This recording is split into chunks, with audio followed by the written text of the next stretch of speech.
welcome everybody. Glad to have you, and we'll give you some information here on our master's online program in food science at K-State, and so I guess we'll hold questions till the end. So raise your hand or something like that, or put it in the chat, and Brittany will take care of that. So, all right.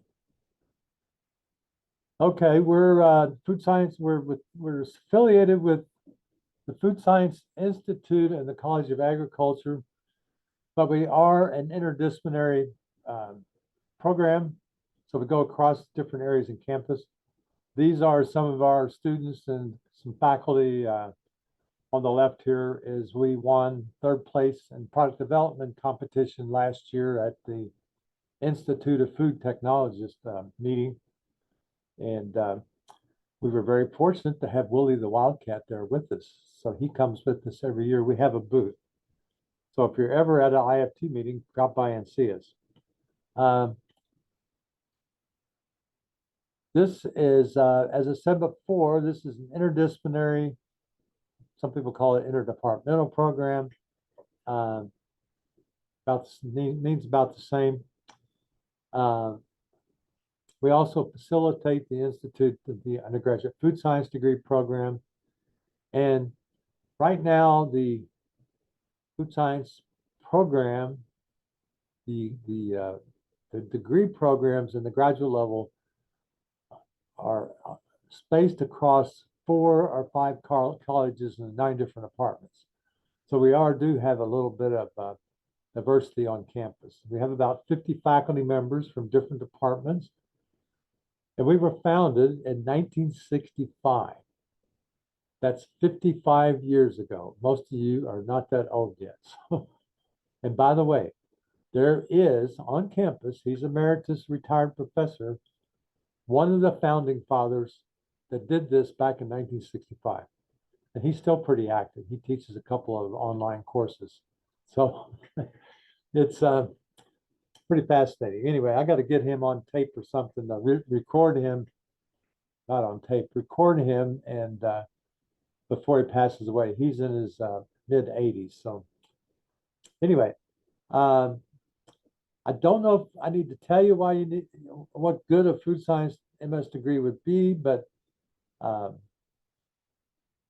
most students that we're getting are coming in here to better their position at work, or to expand their horizons at work, or possibly even to move to a different position. And sometimes the companies look very favorable on this kind of activity. So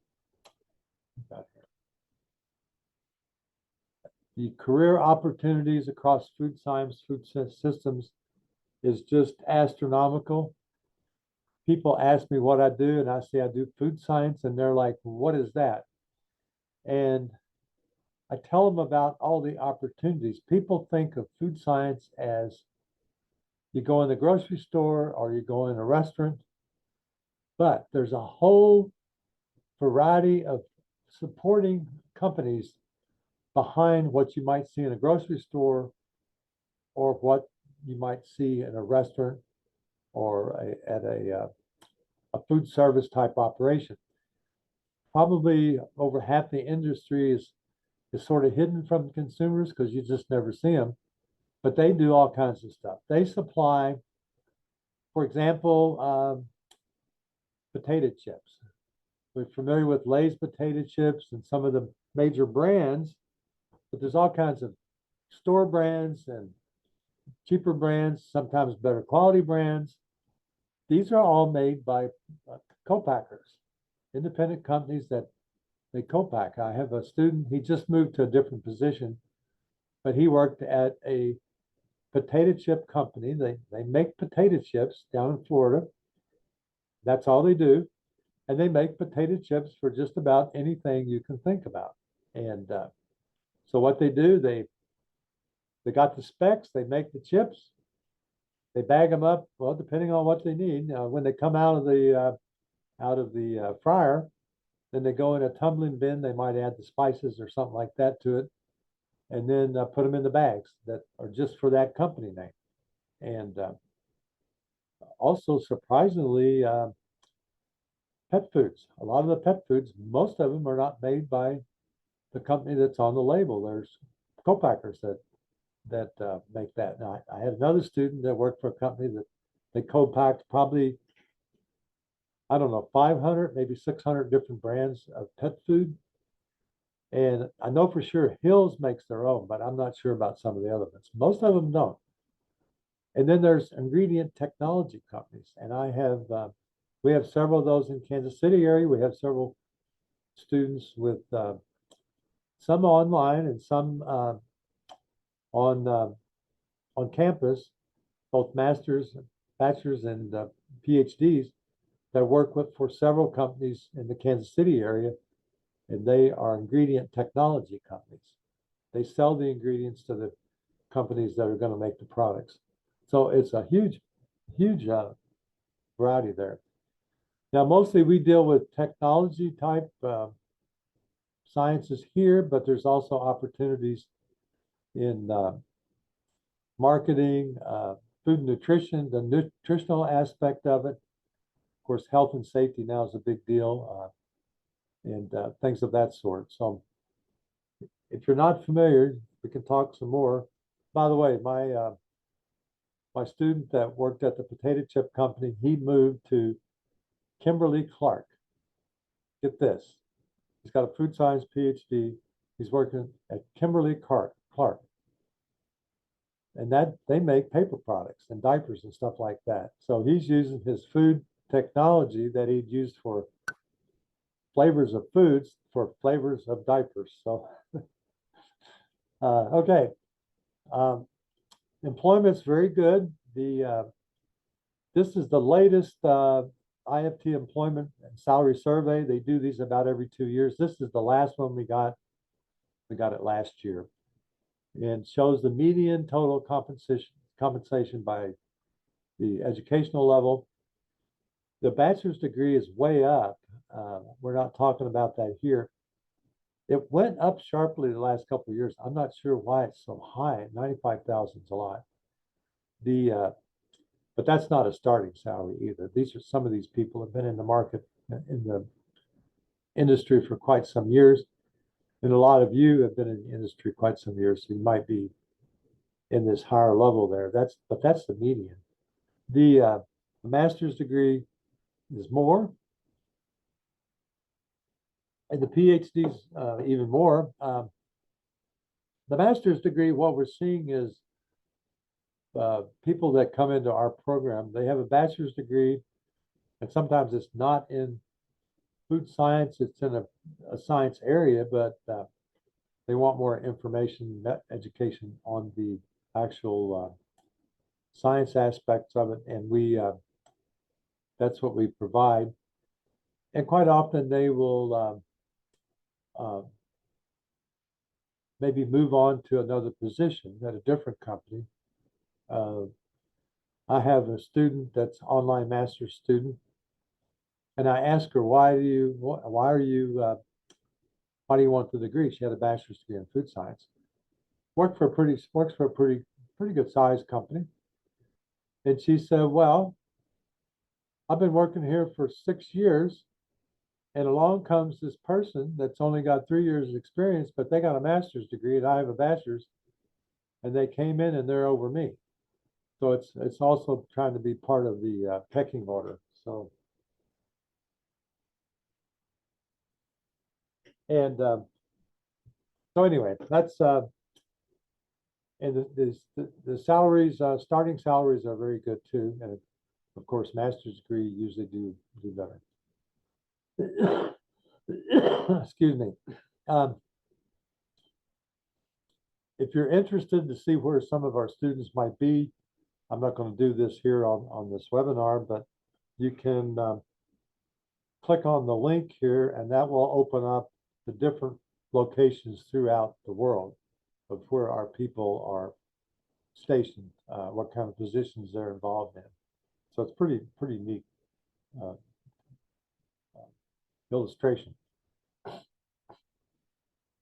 Okay, our online students, and I'm talking master students, most students are 99% employed full-time in food-related industries across the country or in Canada, and we don't take, uh, we only accept students from the United States and Canada. Quite often, the employer will pay full or partial tuition and fees, and some companies actually pay all the fees, and so they'll pay 100%. But usually, they'll give you a stipend or something to help you out. Once you come in, well, first of all, when you apply, if you decide to apply, we'll go through that process in a minute. The what we'll do, I go through the applications and we decide whether or not you have qualifications. Most do. And then what I'll do is before you're even accepted, I'll talk to one of our faculty to see if they would willing to serve as your advisor. So we do it that way. And so we don't bring anybody in without having an advisor before you even come through the door. So graduate course options, we have quite a few course options. We've been doing this degree for 20 years, close to 20 years. And we've had food science courses going back to the 1980s, before I was even involved in this. We have dramatically different options and courses. So there's quite a variety of courses you can take. We go across different departments. We have nutrition, brain science, animal science. Students will take one or two statistics courses. Of course, we have an English course that's required, diagnostic medicine, pathobiology. Over in the vet school, we have several faculty members over there, and biological and agricultural engineering, which is actually in the engineering college. Actually, the department head there, he came in, he's fairly new, a little bit over a year. He's a food science PhD. Interesting. So there's a lot of variety there. We're going across different departments, and we have courses from different areas from the different departments. The courses, some are captured from on-campus lectures with the MediaSite video system or the Zoom system that we're using here right now. If you recently went to school, you probably know what a learning management system is. We use Canvas. There's some other ones. One's called Blackboard. I think Canvas is a little bit better. So if you're familiar with that, then you know how this system works. And one of the advantages is typically the distance and campus courses contain similar, if not identical, material. And so you're not getting somebody teaching your course that we brought in to teach your course as an adjunct. So you're getting a real faculty member full-time on campus that's teaching the course. Now, we do have a couple of adjuncts teaching a couple of our courses. One of those courses is packaging, but the faculty member, she's an adjunct professor here, but she's a full-time professor at Cornell University in the packaging department. I think it's packaging and food science department. And another one's a retired professor from Cornell University, and he teaches kosher halal course. So it's not like these are only a couple examples, but almost all the courses are from faculty here on campus. But so those two courses, the quality is still exceptional. The master's degrees are offered on campus and online. All the options are the same as on-campus versions. Your diploma, what you get will say master's degree food science. It doesn't say master's degree online food science. So there's no distinction there. Some people consider the online lesser quality, but I'd have to disagree with that. So, but there's no designation of that kind of thing. The main option that people online will, students coming in online will take is the non-thesis, non-report option, or sometimes we call it the coursework only. You will only take courses, requires 34 credits. Pretty much 98 to 99% of our students take this option. Typical time, the median, the mean, I guess, for completion is about 2.5 years. And that all depends typically on what are you developing a family? Do you have family obligations, a growing family? Does your job require you to travel? Travel a lot. If that's the case, you might not be taking that many courses during a year, depending on what goes on there. We also have a report on campus and online, that option that's used every once in a while. Then we do have a thesis campus. Thesis typically is a campus only, but we do have situations where students, if we can work it out, they can petition to do a thesis option that would be off campus. But that's not a detail we need to get into. And we also have the Food Safety and Defense Graduate Certificate. I'll talk about that in a minute. This is to give you an idea of what the non-thesis option, coursework only, 34 credits. Our core is 20 to 22 credits. We have Block A, required courses, and Block B, a little bit more flexible. And then we have electives in addition to these courses, Block A and Block B. The Block A, these are 12 credits required. And Block B, you take 3 out of 5. And we are flexible on this. What we have is, if you have an undergraduate degree in food science, you may have had courses in Block A or Block B. And what we'll do then is we variance that out and let you take something else to substitute. We don't make you take, for example, if you had a food chemistry course, we wouldn't make you take advanced food chemistry or food micro. Take that again, over again, unless you wanted to. So that's our courses. That's written up that's filed with the graduate school, and then that's a program. But we do have some flexibility on that.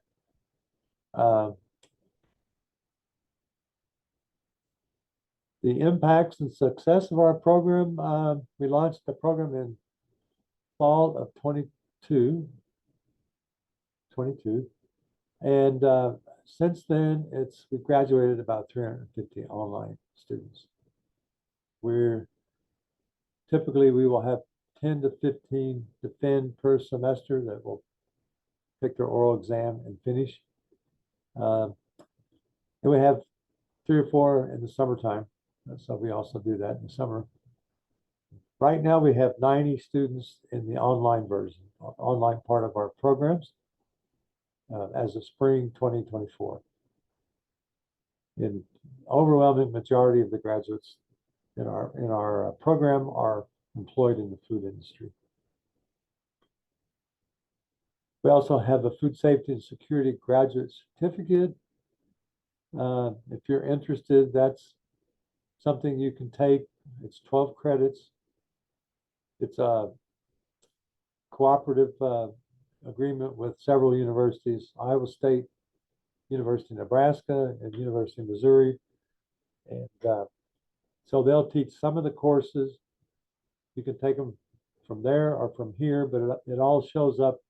These courses will show up in K-State as a K-State number, so you don't have to go through a bunch of rigmarole to get enrolled in a course that's in Nebraska, even though it's actually being taught by somebody there. And if you'd like to have the food safety and security graduate certificate, you can actually, if you plan properly, you can plan to take those 12 credits within the 34. So these are not 12 extra credits. just 12 credits within the 34 of the appropriate courses. And I won't go into that now. Let's see here. Application process. This is probably Brittany, myself, and everybody over in the global campus. We get a lot of these questions, so I'll try to answer some of them right here off from the start. Details are on the Food Science K-State EDU site. You go to graduate and you click through there and you look for online and then online masters, and that'll pop up all the prereqs and what you need to do. There's a lot more detail there. We're looking for prereqs, science courses, algebra, calculus, stats, biochem. You can read the list here. The critical ones are stats, biochemistry, organic, micro, and biology. We will not accept you into the program until you have completed those courses.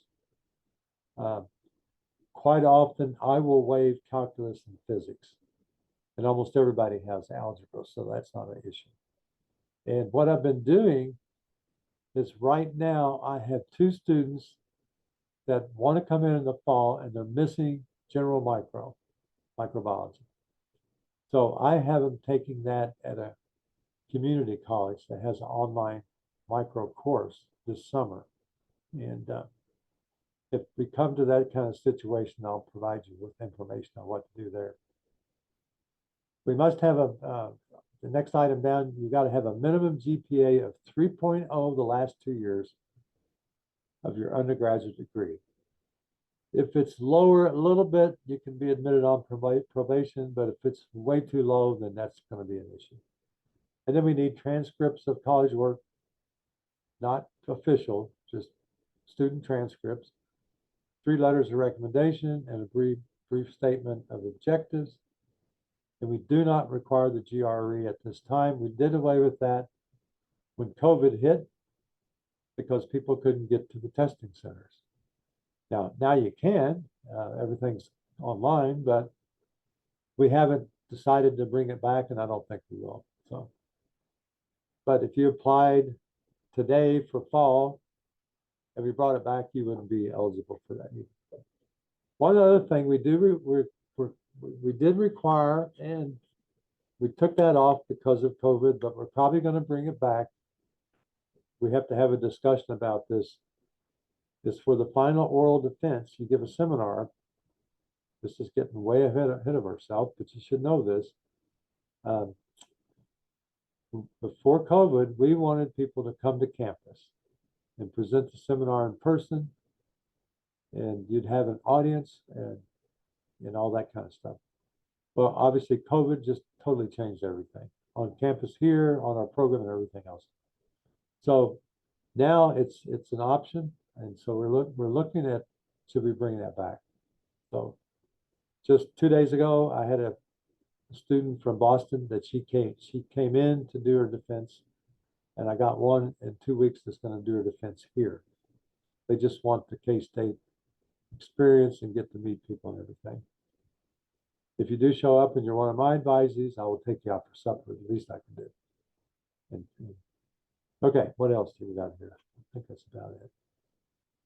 You can, here's our food science website. And you'll get into there. You want to go to, you can go to academics on the left side there. There's some more pull down windows at the top here. Don't be frustrated. The university decided to make it, our website's more marketing related. So finding information is really, really hard to come by. So it's pretty confusing.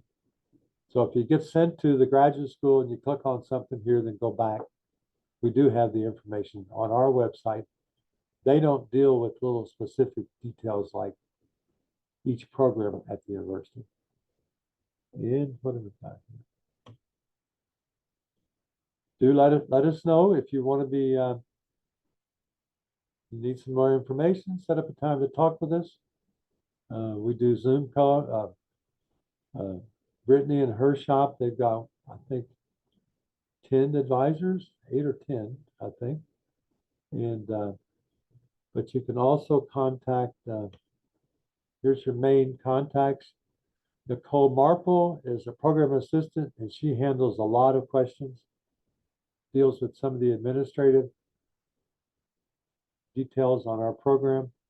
And here's my name. I'm program chair.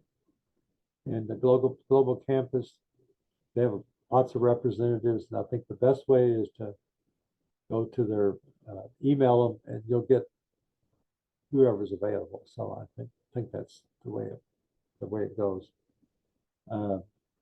Nicole and myself. For Nicole, if you have a question, feel free to call her. For me, it's probably better if you send me an email. But if you talk to Nicole, one of us, we interact, we talk every day.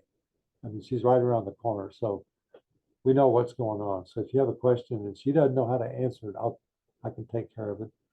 Our global campus reps don't have a question. They usually they'll send your information to me. Okay, I think that's pretty much is the end of it. Oh, okay, I kept it under about 30 minutes.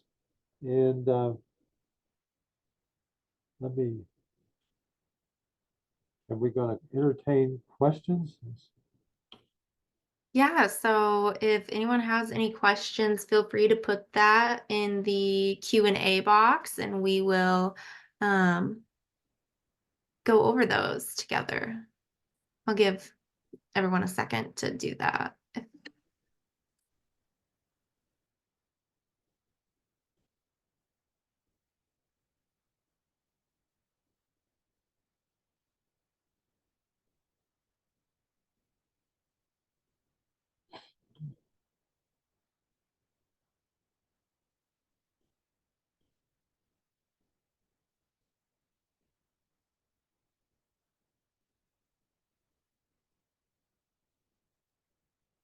Okay, Dr. Smith. I did that good of a job, huh? So we have a couple questions coming in now. The first one I'll ask you, would you mind giving some more detail about the final oral report and how that kind of works? Sure. It's what it is, you pick a topic and you do a scientific preservation presentation on that topic. And you do that when in consulting with your major professor.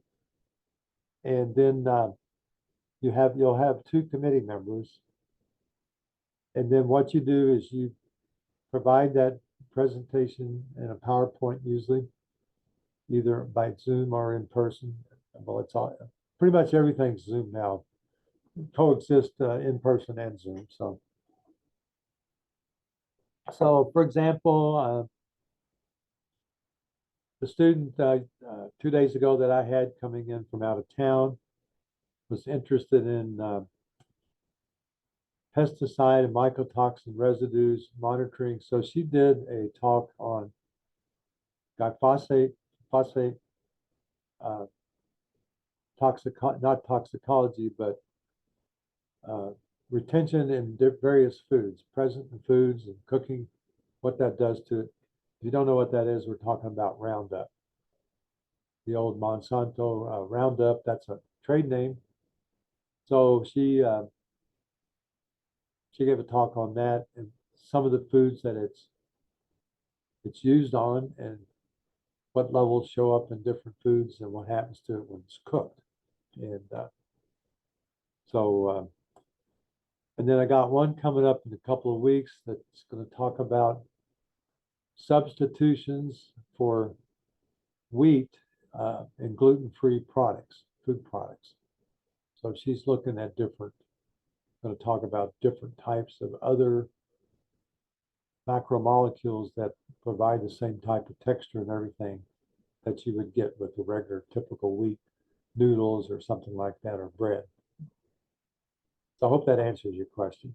I don't see the box here. Where is that? Oh, here we are. That's the way up there.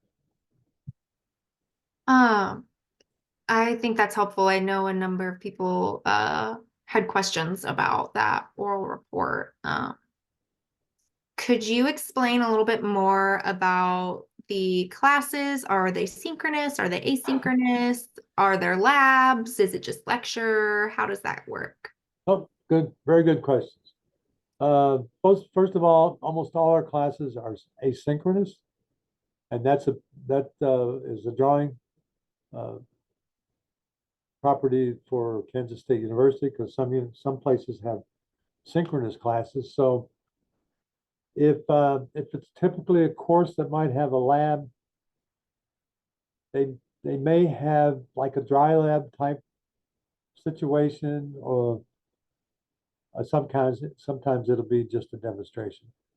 In some cases, the instructor might send out little small kits. I know that we don't have the food micro lab right now online because we lost our professor that was teaching that, but she actually had commercial kits sent out to all the students to do the experiments at home. And so to answer your question, they're pretty much asynchronous. That doesn't mean it all just piles up at the end of the year. By asynchronous means you can watch it as your pleasure, but you will still have deadlines for quizzes or assignments or to take tests, things of that sort. Years ago, we had a big discussion. If you don't have any deadlines and no interaction with the students at all, and that's not the case here. Those are not courses. Those are what would you call them? They're not a campus, a university course. It's more of what am I trying to think of the word here? Oh, it lost me. But you can't just have them pile up at the end. You don't know, Brittany, right? Do you? Sorry. Correspondence courses. They're not correspondence courses. Okay, yeah, I Yeah. thought that might have been the direction you were going, but Yeah, we don't have correspondence courses. And we're not allowed to anyway by our accreditation agency. They don't like that. So, but there's never been an issue. And but we don't have labs. Some classes don't have labs, but if it did have a lab, like my food chemistry course, we have labs, but it's hard to do those. You couldn't do all those experiments at home. So we have demonstration type.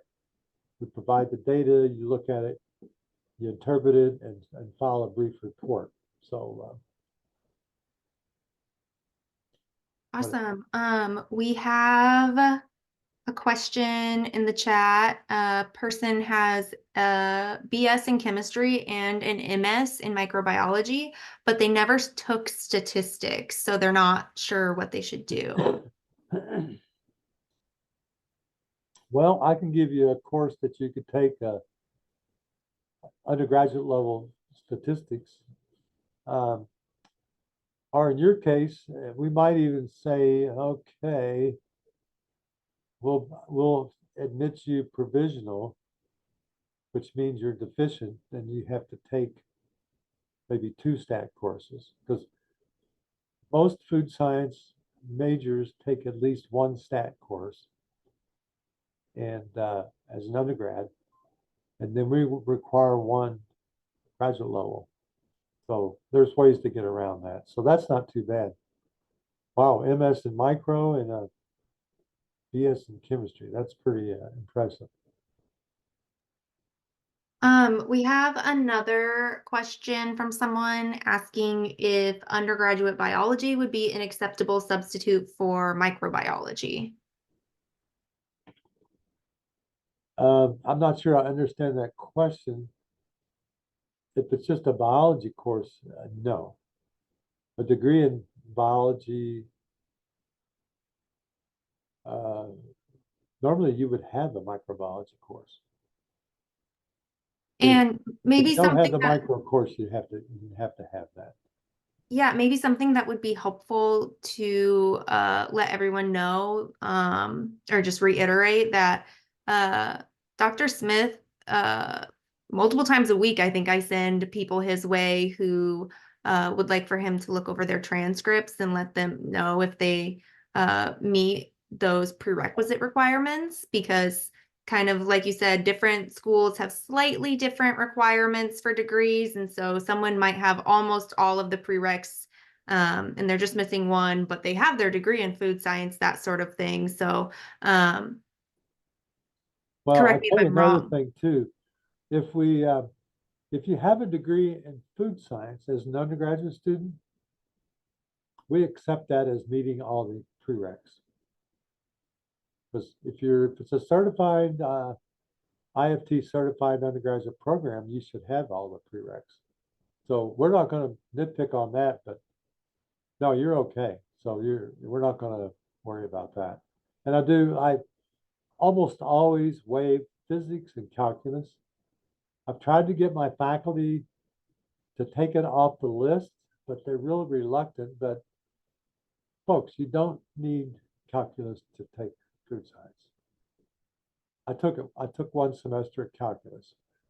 And my major when I was an undergrad was biology.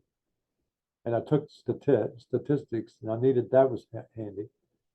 And physics was interesting, but I haven't used much physics in my. I don't do physical food chemistry, but that's a whole area that you need a lot of physics. But I'm looking at some of these other ones. Semesters. You have any answer for that one? Sure, go ahead. Well, there's 2 semesters, a fall and spring, and then a summer semester. And summer, we got to point out that it's pretty compressed, so it's pretty intense on the summer. So we do have a few courses offered in the summer. There's some options, some of our electives, and I just warned students to be aware that it's pretty intense because it is compressed. It goes quick. Huh? Yeah. It's If you get quick. behind, you're in trouble. Yeah. And they So start long. typically in the spring, in the latter part of January and end, oh, early to mid May. And then we start latter part of August and finish up around the first or second week in December. So, and that's Yeah, so right. like Dr. Smith mentioned, we do have a spring, summer, and fall semester, but for this program, we accept students to start the program in the spring and the fall semesters. Kind of like because of what Dr. Smith said, the summer semester goes really quick. And so we just like to start people in either the spring or the fall. So the next available start would be the fall semester, which begins in about mid-August. Okay, do all options have the oral presentation? Absolutely, yeah. Everything has a defense, and that's not something that's a graduate school requirement. So you have to have an oral exam. And so if it's a coursework only, you're going to pick a topic and talk about that, about a 30-minute talk. Scientific, based on referee papers, things of that sort. Now, I might add that we require, it's called Food Science 850. It's a graduate seminar in food science. And I teach the spring, and Abby Nooch, one of our other faculty members, teaches the fall. And we try to use that to prepare you for your oral presentation and defense. And we also have on our website, if you go to the one I listed about the requirements and everything, if you click on there, you'll see there's a handout on the final defenses and more details on it. So we have like a 1-sheet paper. Here's what you do 4 weeks ahead of time, 6 weeks ahead of time. And it talks about travel, but it also talks about Zoom online either way, because right now you could do either way. So we do prepare you for it, and we have seminars, and we require a writing course, English 758, taught by the English department. graduate level course actually was developed for our program. And it's taught every semester. And it's almost all, essentially all food science students. And it has 7 or 8 students in it. And they help you write a report. And you can also use that to help get you started on your seminar, your final defense seminar. There's biology course. Really, yeah, it's biology, zoology, botany, introductory biology course. That would be fine, or anything related to biology. So we cover this. We're pretty loose on that. Just some kind of biology course. So the way it's listed isn't saying that a person has to have biology, zoology, and botany. It's just saying some type Oh, of. it says biology, parenthesis, zoology, or botany. So it gives options, but there's other options on that. So we don't nitpick on this. Okay, how does thesis option work if one chooses to pursue it? Okay, that would be by you have to petition the food science graduate coordinating committee for permission to do the thesis option. You would have to have somebody at your company to serve as your mentor. They would have to have a PhD, and your company would have to agree to allow you to do your research at the company. And for the most part, allow you to publish that information. And that is a stickler point with companies.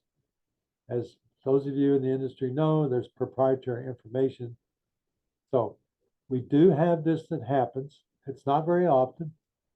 And that's just a typical plain old thesis option. So the only requirements for that is you have to have the seminar course. And it's 30 credits, but 6 of those have to be research. So for that to work, you have to have a company that will agree to it. They're going to let you do a research project that's not proprietary because we want it published. And there has to be somebody there that would be willing to serve on your committee as your offsite mentor.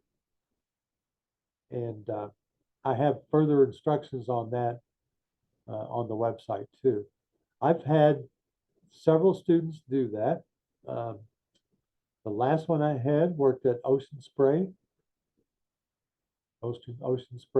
Cranberry outside of Boston, southeast of Boston.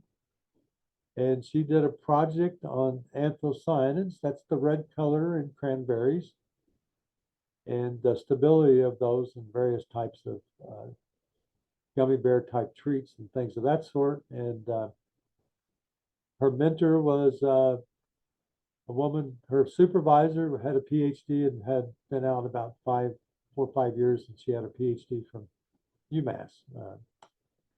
And that went quite well. We got it published, and the company was okay with it. And it was a very good experience. And I had another one with Hershey Foods. I'm sure you're all familiar with Hershey. And that was an interesting story because when I went there to talk to the people at Hershey Foods, because I was going to meet her, who she wanted to have as her on-site mentor, and Hershey Foods are fine with doing the research there. And one of the people that came was my former roommate when I was working on my PhD at Penn State University. And I'm like, oh, she invited Phil, my buddy. And I hadn't seen him for a while. So we sit down and she goes, Dr. Smith, I want to introduce Phil Ward. He's going to be, I would like to have him as my on-site mentor. I go, oh my gosh. So he agreed to do it, and he loved it, and he thought it was great. And what we do is we appoint those on-site mentors.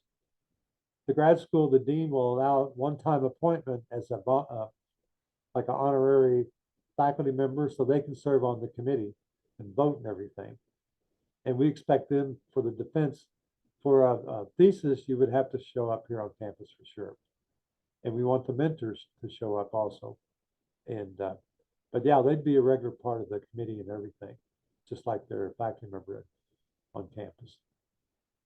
I probably told you too many details. But if you have more questions, send me an email. I work on the weekends, usually Saturday mornings, answering my emails. So I won't probably answer it tomorrow. It might take a couple of days, but if you have questions, let me know you were here and send it to me and I'll answer your questions. So I've probably heard it before. And Brittany probably has too, I'm sure. You've heard a lot of these, so.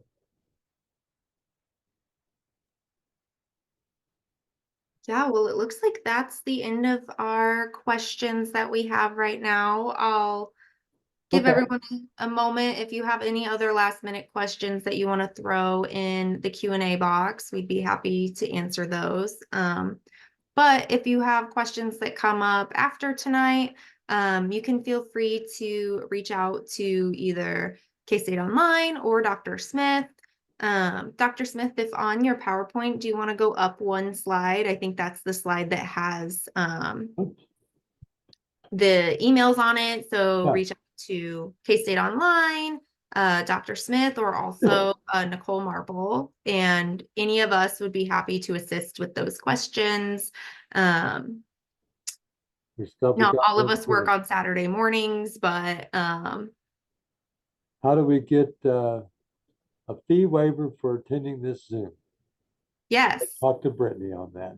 Yes. So thank you, Taylor, for the lovely segue into my next point. So for those of you who attended this webinar live, you are eligible for an application fee waiver for the fall 2024 semester. So feel free to send an email to our admissions representative, so that bottom email that you see on your screen, the online@ksu.edu. Please send us an email there and let us know that you attended this webinar and you'd like to get your application fee waiver, and we will provide you with a code for that. And we can also answer any questions you have about that application. Also, if you forget our email, but you've been emailing with Dr. Smith, I'm sure he will forward that along to us if you ask him about the application fee waiver, and we'll be sure to get it to you. Okay, let's see. And the application deadlines for fall is August 1st. Yes. Just yes. So the next available start is the fall semester, and that application is due by August 1st. And the fall semester usually begins like the third week of August, I want to say. Yeah, that's usually about the 20th or so. 20th, 21st, Yeah. that time frame. So that is the next available start. So you've got plenty of time to work on getting that application together and submitted. So it wouldn't hurt to be a few weeks earlier than that. Yes, yeah. It takes time to go through the process. And if classes start in 3 weeks, the graduate school gets jammed up, sometimes overloaded. So it pushes it real tight. So maybe shoot for the middle of July at least to get everything in if you can. All right. Well, All right. I know we're getting close to 8 o'clock, and I want to be Okay. mindful of everyone's time, but thank you so much, Dr. Smith, for being here with us Well, tonight. thank you for the opportunity. Yeah, and thank you everyone for joining and participating. This has been recorded, and this recording will be sent out to everyone who registered.